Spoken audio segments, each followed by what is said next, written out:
Yes, yes, yes. Here we are in central London, opposite the Tate Modern, and I, Ranjan, have got something to tell you.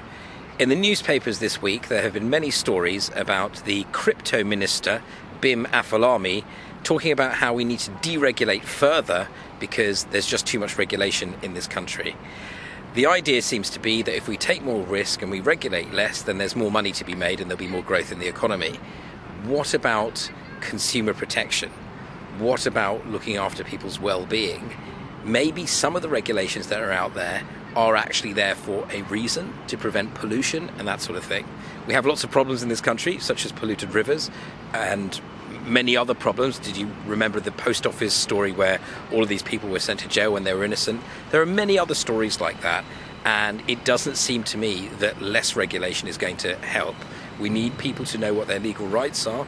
We need there to be a better and more robust enforcement procedure so that people know that the right thing will be done when things go wrong, instead of simply a disaster and everybody blaming each other, and eventually innocent people going to jail and even dying uncompensated and in misery. That's my take on the story from this week, but also I'd like to talk about the Assange trial which is coming up and who are the decision makers in independent media. I mean, we can give up on the mainstream media, it's very right wing, but the independent media, right now we've got all of this onslaught on Gaza, thousands and thousands of people dying every week in Palestine. It gets reported, but who was the main person who reported on US war crimes in the mid-2000s? It was Julian Assange. Has he ever been convicted of a crime? No. But has he been released from prison in South London? Either? No. He is going to be tried on February the 21st and 2nd. Well, it's a hearing, 20th and 21st, I think.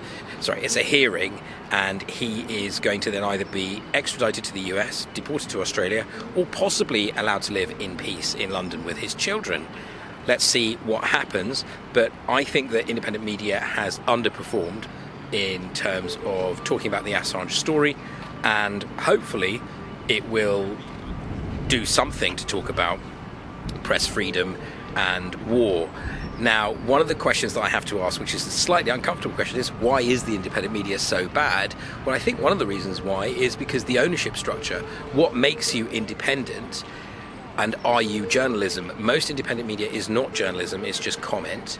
And the big question is, who funds them? Is it George Soros, who I think funds the occasionally well-performing Open Democracy? Is it the private equity firm Greencastle that funds Politics Joe?